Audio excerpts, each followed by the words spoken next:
우리가 이 땅을 살아가면서 여러 가지 어렵고 힘든 일들 만납니다. 그러나 그 어떤 때에도 주님이 나와 함께 하시는 임마누엘의 하나님이신 것을 제가 믿습니다. 저희를 붙들어 주시고 이끌어 주시어서 모든 고난의 길 어려운 걸어갈 때도 주님을 의지하여 승리하도록 인도해 주시옵소서. 능력의 주님, 사랑의 주님이 바로 우리의 소망의 주님이신 줄로 믿습니다. 부활하신 주님께서 부활의 능력으로 우리와 함께 주옵소서. 또 우리에게 믿음의 믿음을 더해 주셔서 늘 견고한 가운데 주의 뜻을 이루어가도록 이끌어 주옵소서. 귀한 찬양을 통해 영광 돌려옵는 새로운 찬양단들 기억해 주시고 늘 주께서 아름답게 귀하게 사용하여 주옵소서. 오늘도 말씀을 듣는 시간이 오니 주여 신이 부족한 종을 굽어 살피사 은혜를 베풀어 주시고 성령의 능력으로 하나님의 말씀 바르게 잘 대언케 해 주옵소서.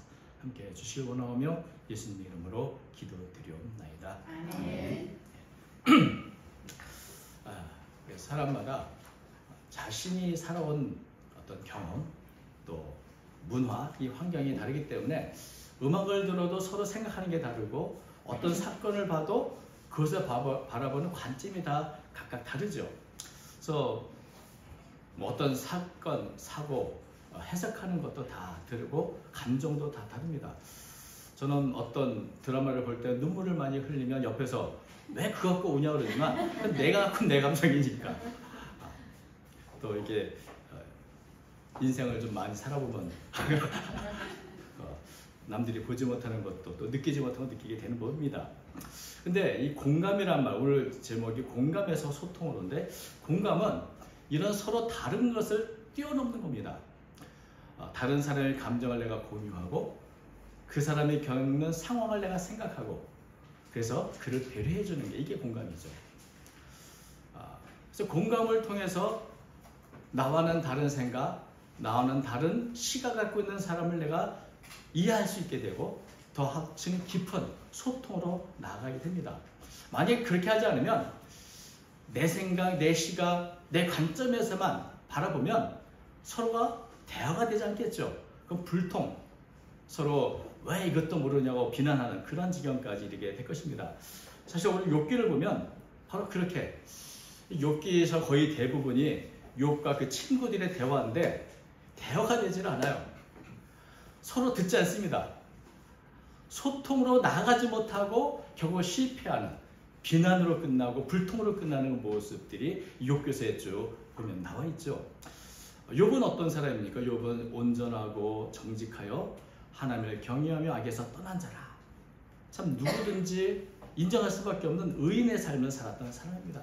그러나 아시는 것처럼 하루아침에 사탄의 시험을 허락한 하나님을 의해서 모든 재산 다 날리고 자녀, 열매 된 자녀 다 잃고 또 자기 자신도 극심한 질병에 맞아서 참 괴로운 나날을 보내게 됐고 욥이 이전에 누렸던 모든 평안, 기쁨 다 사라진 완전히 무너진 삶 가운데 있게 됩니다.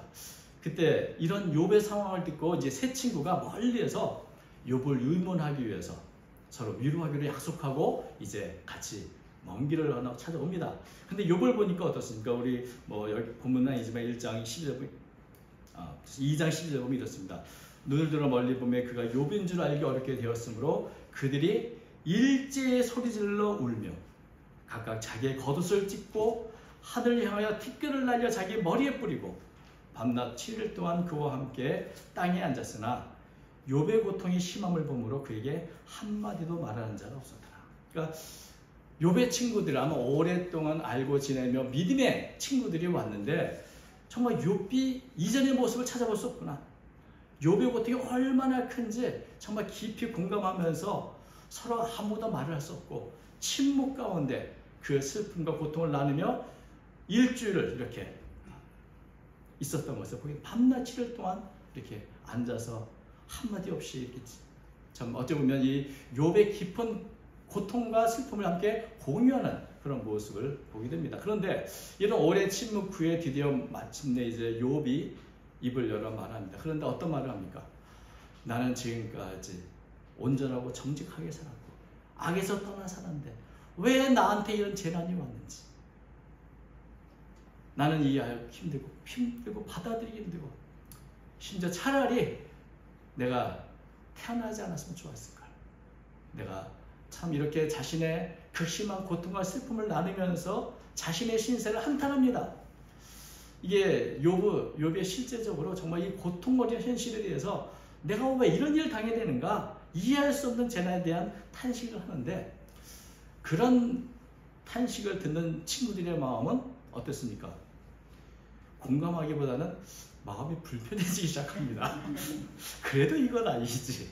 네가 고통을 당하는 건 알겠는데 그래도 이건 아니지 하는 생각이 들고, 야, 하나님은 그런 분이 아니잖아.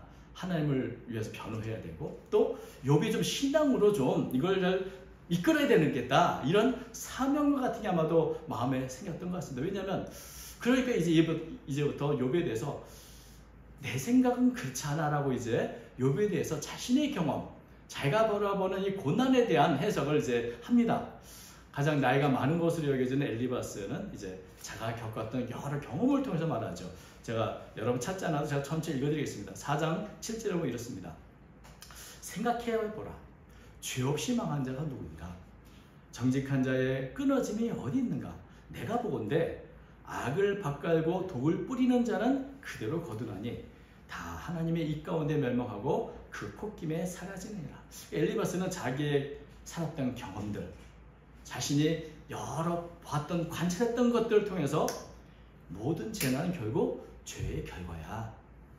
그렇기 때문에 네가 지금 고통을 겪고 고난당하지만 아마도 그것은 네가 남들이 모르는 그런 숨은 죄들이 있기 때문일 거야 라고 말하는 것이죠. 또 하나의 친구 빌닷은 조상들을 통해서 오랫동안 배웠고 또 그 전통을 따라서 자신이 느낀 바를 말합니다. 8장 3절입니다. 하나님이 어찌 정의를 굳게 하시겠으며 전능하신 이가 어찌 공의를 굳게 하시겠는가? 네 자녀들이 주께 죄를 지었으므로 주께서 그들을 그 죄에 버려두셨나니. 8절 보면 청하건대 너는 옛시대 사람들에게 물으며 조상들이 터득한 일을 배울지어다. 그러니까 조상들로부터 우리가 아는 게 있는데 결국 다 죄에 대한 결과야. 네 자녀들도 아마도 자식 죄기 때문에 죽었을 거야 라고, 심지어는 욥의 자녀들조차도 이렇게 죄로 지은 결과라 이렇게 말하게 되죠. 또 하나의 친구 소발은 굉장히 정의감이 있고 교리에 충실한 사람입니다. 그래서 욥이 얘기를 하는데 나는 무지하거늘 하나님 날 벌하셨다는 말에 굉장히 격분을 합니다. 그래서 11장 6절 보면 이러죠. 하나님께서 너로 하여금 너희의 죄를 잊게 하여 주셨음을 알라. 무슨 말이냐면 욥은 넌 죄가 없다고 말하지만 사실은 너는 더 큰 죄를 지었는데 하나님이 그걸 다 잊어버리게 하신 거고, 하나님이 내린 재난은 네가 지은 죄의 반도 안 돼, 이런 얘기죠. 하나님이 네가 지은 죄를 잊어버리게 한 거야 라고 말하는 것을 보게 돼서 이 욥의 친구들이 얘기하는 거 보면 욥이 말하는 말을 듣기보다는 내 관점에서 바라보는 욥의 고난, 재난에 대해서 해석을 하고 인과응보, 선을 행했으면 아름다운 결혼을 맺지만 죄를 지으면 비참한 형벌을 받는다는 것을 계속 반복해서 얘기하는 거죠. 욥의 한탄을 듣지도 않고 욥이 당하는 재난에 대한 또 다른 가능성에 대해서는 저는 생각하지 않고 친구들의 말은 반복해서 이 이야기를 합니다. 왜? 이것이 자신들이 아는 바고 배운 바고 우리가 지켜온 바이기 때문에 친구들의 말이 가면 가서 더 극단적인 표현으로 욥을 정죄하고 회개를 촉구하고 비난합니다. 근데 욥의 친구들의 말을 우리가 들어보면 다 옳은 말 같아요. 그렇지, 죄의 결과로 재난도 오고 그런 거 아니야. 그러나 그것은 욥에게 해당되는 말은 아니었습니다. 욥의 재난의 이유도 아니었습니다. 우리가 아는 것처럼 욥의 재난의 이유는 사탄의 고소요, 사탄의 시험이요. 여러분, 우리가 한 사람이나 한 사건의 재난, 특히 재난의 문제에 대해서 그 이유를 판단하는 게 쉬운 일이 아닙니다. 우리가 특별히 기독교인들이 하나님이 다 하신다는 말로 6.25 전쟁, 그게 결국 우리한테 도움이 된 거야 라고 말할 때 6.25 때 부모를 입은 고아들이나 이런 분들 얼마나 마음에 상처를 입겠습니까? 또 여러 가지 재난, 쓰나미부터 여러 가지 올 때마다 사람들이 너무나 쉽게 재난의 이유를 판단하는 거. 이거 참 욥의 친구들과 같은 모습이죠. 재난의 이유를 판단하는 것은 쉽지 않습니다. 그건 하나님이 하신 일이죠. 하나님이 왜 이셨는가? 우리는 알지 못합니다. 우리가 할 수 있는 일은 다만 재난을 당한 사람들 곁에서 위로해 주는 것, 우는 자와 함께 울고 기뻐하는 자와 함께 기뻐해 주는 것이 우리가 할 위로인 것이죠. 욥의 친구들은 오랫동안 욥을 알았을 텐데, 신앙적이고 경건한 삶을 함께 살아왔을 텐데 왜 그들의 말은 욥에게 하나도 도움이 되지 않았을까? 말은 다 옳은 말인데 왜 욥은 그 말을 듣고 어떻게 합니까? 나는 그렇지 않다고 계속해서 자신의 모습을 항변하지 않습니까? 여러분, 욥은 말하기를, 욥은 지금 죄에 대해서 정죄를 받아야 할 사람이 아니라 재난을 통해서 고난을 받고 있는 사람인데, 친구들이 와서 위로라고 한다고 하는 말들이 위로가 아니라 상처에 고춧가루를 뿌리는, 그래서 더 큰 상처를 받게 돼서 욥은 아주 유명한 말로 정의를 내립니다. 너희들은, 2절 보니까 2절과 3절, 이런 말은 내가 많이 들었나니 너희는 다 재난을 주는 위로자들이구나. 헛된 말이 어찌 끝이 있으랴? 네가 무엇에 차별보다 이같이 대답한다. 그러니까 재난을 주는 위로자, 위로자로 왔지만 실제로 주는 게 고통을 주고 상처를 헤집어서 더 아프게 하는 그런 위로자들, 가짜 위로자들이죠. 지금 자기의 전 재산을 다 하루아침에 잃어버리고 특별히 10자녀까지 떠나보낸 이 욥, 지금 특별히 질병 가운데 고통을 당하는 이 욥이 내뱉는 탄식에, 그것은 감정의 표현입니다.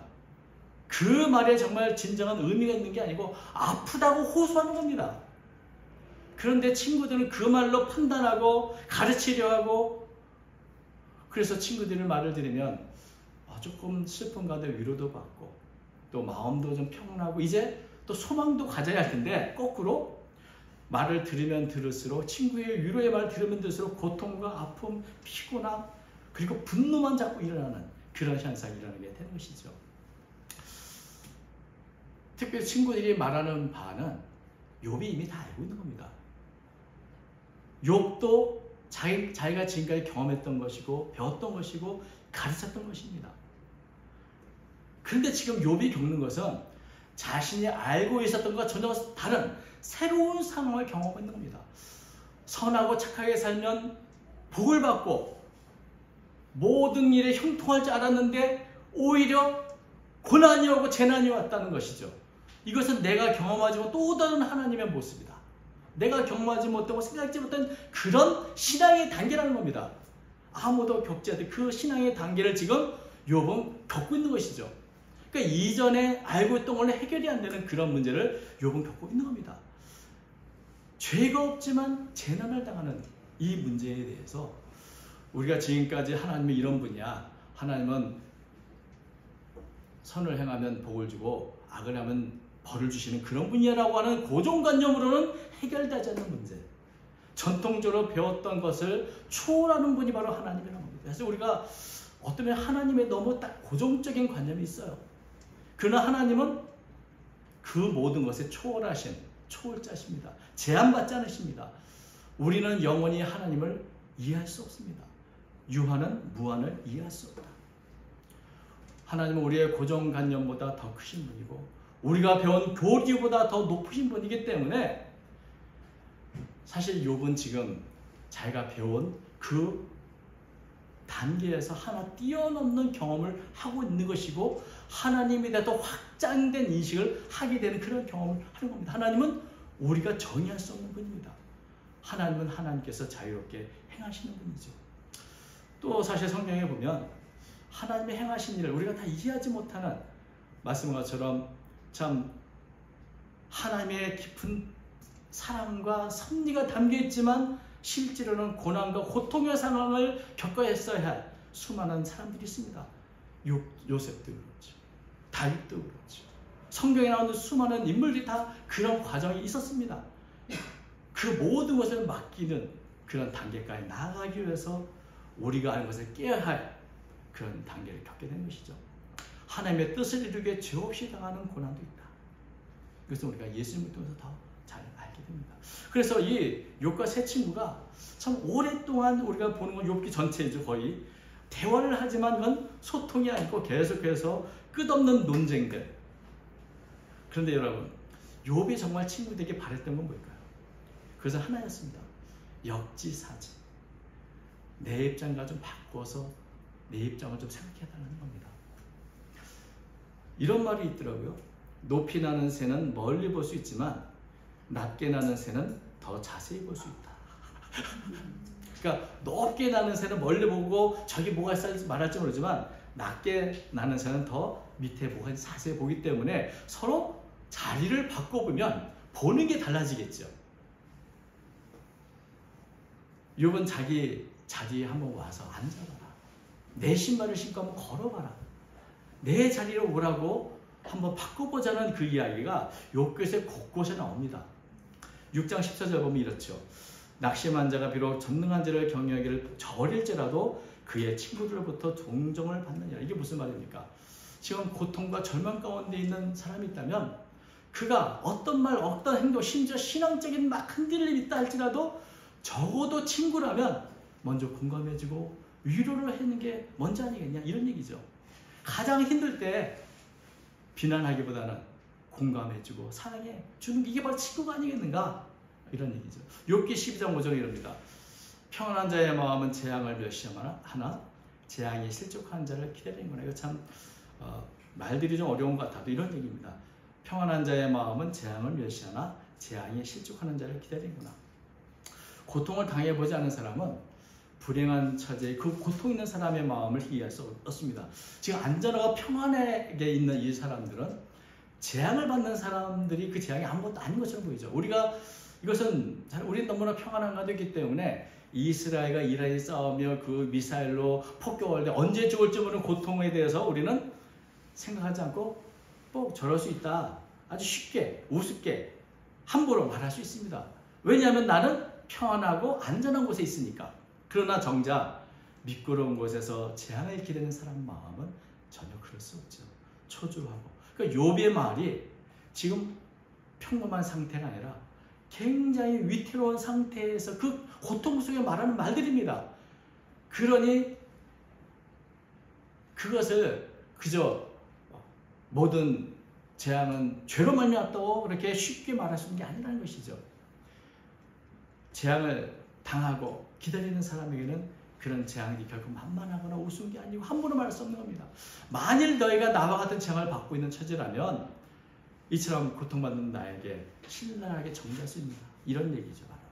또 하나 오늘 본문이 그렇습니다. 욥기 16장 4절. 나도 너에게 말할 수 있나니 가령 너희 마음이 내 마음 자리에 있다 하자. 나도 그럴듯한 말로 너희를 치며 너희를 향하여 머리를 흔들 수 있느니라. 그래도 입으로 너희를 강하게 하며 입술의 위로 너희의 근심을 풀었으리라. 이 여러 가지 번역본이 있는데 현대어 번역은 이렇게 했습니다. 현대어 성경. 나도 너에게 말할 수 있다. 만일 너희가 내 입장에 있다고 하면 나도 얼마든지 말을 지어내어 너희를 괴롭히고 너희를 향해 머리를 흔들 수 있을 것이다.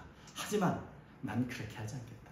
나 같으면 너에게 도움이 되는 말을 하여 너희를 위로하고 너희의 슬픔을 덜어주었을 것이다. 그러니까 입장을 바꿔 내가 너희들이 내 입장이 되는 것은 내가 만약 너희들 입장이라면 나도 너희들처럼 정죄하고 죄 때문에 그렇다고 괴롭힐 수 있겠지만 나는 적어도 그렇게 하지 않고 좀 말로 너희를 위로하고 슬픔을 좀 덜어줄 수 있는 방법을 찾을 것 같아 라고 말하는 것이죠. 서로 입장이 달라지면 아무래도 더 이해할 수 있지 않을까. 그렇다면 이런 비난은 이런 정죄는 하지 않지 않을까. 욥은 친구들 자신을 좀 지금까지 알아온 것처럼 깊이 공감해 주길 바랬지만 그리고 만약에 정말 이렇게 욥의 새 친구가 욥의 입장을 공감하고 소통했다면 욥기 내용이 전혀 달라졌을 겁니다. 공감은 내가 다른 사람의 자리에 서보는 거고 소통은 내가 그 자리에 함께 걷는 거다. 이런 말이 있습니다. 만약에 친구들이 욥에게 이런 말을 했다면 어땠을까요? 욥, 네가 얼마나 고통스러운지 우리는 다 헤아릴 수 없지만 너의 슬픔 함께 나누고 싶어. 우리가 하는 신앙과 가르침으로는 너의 상황을 다 설명하지 못할 것 같아. 이 재난의 의미를 우리는 모두 이해할 수가 없지. 그러나 하나님께서 너를 도와주시기를 너와 함께 하면서 너와 울며 함께 기도할게. 이런 말을 했다면 욥이 난 죄가 없어서 이런 거라고 항변하지 않고 나와 함께 울어주며 기도하는 친구들과 함께 하나님 왜 이렇습니까? 함께 기도하며 자신이 얼마나 힘든지 신앙의 흔들림도 함께 나눴을 것입니다. 그래서 욥기와 이 욥의 이 이야기는 욥과 세 친구들의 논쟁의 대화가 아니라 함께 고난을 극복하고 하나님을 알아가는 과정에 대한 아름다운 이야기가 기록되었을지도 모릅니다. 공감이 소통으로, 소통이 치유와 회복으로 우리의 한계와 관념과 고정관념에서 뛰어넘는 그 하나님을 만나는 그것에 대한 기록이 되었을지도 모릅니다.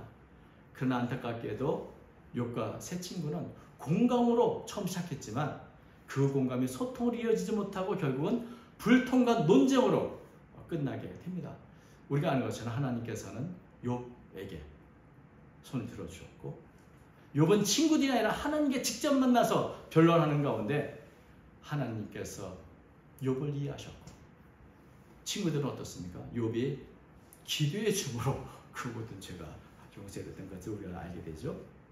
그래서 이 공감이라는 것은 공감이 소통으로 이어지는 게 당연히 되는 것이 아니라 공감이 그걸로 맞출 수 있는 참 슬프겠구나로 맞출 수 있지만 이것이 소통으로 가기 위해서는 내가 진정으로 마음으로 그 고통에 참여하고 단순한 감정이 아니라 어떻게 하면 그것을 내가 줄일 수 있을까 배려하는 그 능동적인 사랑까지 나아가야 소통이 되는 겁니다. 그래서 공감을 하기 위해서 먼저 가장 필요한 것이 역지사지.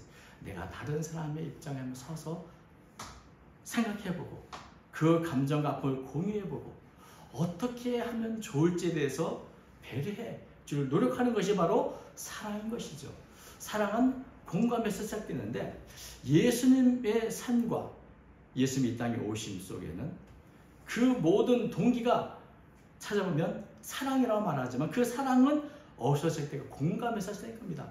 비참한 운명 가운데 우리에 대한 공감에서부터 예수님이 이 땅에 오셨고 채울하셨고 우리의 연약한 삶을 함께 사시며 우리와 같은 몸을 입고 우리와 같은 고난의 삶을 살고 우리와 같은 질고를 지면서 우리를 위해서 가장 아름다운 길을 열어주시기 위해서 십자가의 죽음까지도 당하셨다는 것입니다. 예수님께서 이 땅에 했던 모든 기적들을 한번 생각해 보십시오. 그 기적의 첫 출발지가 어디인가? 그들을 불쌍히 여기사 굶주린 물을 위해서 오병이의 기적을 일으켰고 불쌍히 여기사 나병 환자에게 손을 내밀어 만져주시며 치료해 주셨고 불쌍히 여기사 맹인의 눈을 뜨게 해주고 불쌍히 여기사 지나가는 죽은 거부의 아들을 살리셨고 그래서 예수님의 그 삶과 사역을 보면 공감의 소통으로 소통의 회복과 그 회복의 기적으로 이어지는 모습들을 보게 되죠. 예수님이 우리에게 주신 명령도 그렇습니다. 마태복음 7장 21절에 보면 흔히 황금률이라 부르는 명령이 있습니다. 그러므로 무엇이든지 남에게 대접을 받고자 하는 대로 너희도 남을 대접하라. 이것이 율법이요 선지자니라. 이것은 역지사지하는 것이요. 내가 대접받고 싶은 대로 남을 대접하라. 내가 대접받지 않고 싶은 대로 남을 대접받지 내가 당하고 싶지 않은 것처럼 다른 사람에게도 하지 말라는 것이죠. 여러분, 그래서 우리 설교의 마지막에 우리 적용에 있어서 우리가 우리 주변을 좀 살펴보면은 욥처럼 고난과 고통, 아픔 가운데 있는 분들이 있습니다. 그래서 먼저 살펴보기를 바라고 적어도 한 분, 적어도 어떤 가까운 분 누구에게도 한번 그 사람 입장에 한번 내가 서봐야겠다. 그 사람 입장에서 생각해보고 그 사람 입장에서 판단해보고 그 사람 입장에서 어떻게 내가 도움이 되고 위로가 될 것인가 한번 고민해보는 그런 공감의 어떤 공감할 수 있는 삶을 한번 적용해봤으면 좋겠습니다. 이웃과 함께 울고 함께 웃는 것이 우리에게 주신 명령이고 주님이 우리에게 원하시는 바이고 주님이 우리에게 보여주신 사랑의 본인 것입니다. 우리 곁에서 이번 한 주간 다른 사람의 입장에 서보는 그런 훈련이나 그런 연습을 할 때 정말 공감에서 소통으로 이어지는 그런 보다 더 성숙한 믿음의 삶을 우리가 살아나갈 때 하나님의 역사가 우리 가운데 일어나지 않겠는가 하는 생각을 하게 됩니다. 오늘도 이 욥기서의 말씀을 통해서 우리 이웃에 이런 고난과 고통을 하는 분들 다시 한번 그들과 공감하며 함께 소통할 수 있는 삶을 살기 위해서 기도하고 그런 사랑이 넘치는 삶을 살아가는 저와 여러분 되시기를 주의로 축원합니다. 기도하겠습니다. 거룩하신 하나님 아버지, 우리가 다 알 수 없습니다. 그러나 우리가 할 수 있는 것은 아파하는 자들과 함께 아파해주고 그들을 위로해주고 주님이 주신 우리가 받은 사랑으로 그들을 사랑하기 원합니다. 우리의 사랑 없음을 용서해 주시고 날마다 우리 곁에서 눈물 짓는 이들, 고통을 당하는 이들을 위해 함께 울며 기도하는 저희의 삶의 대대로 인도하여 주옵소서. 우리에게 구원의 길을 열어주신 그 주님의 사랑을 기억하고 우리도 우리 이웃을 향해서 소망의 길, 사랑의 길, 위로의 길을 열어주는 하나의 믿음의 사람, 진정한 위로자의 삶을 살아가는 저희가 되도록 이끌어 주옵소서. 함께 주여 원하며 예수님 이름으로 기도드리옵나이다.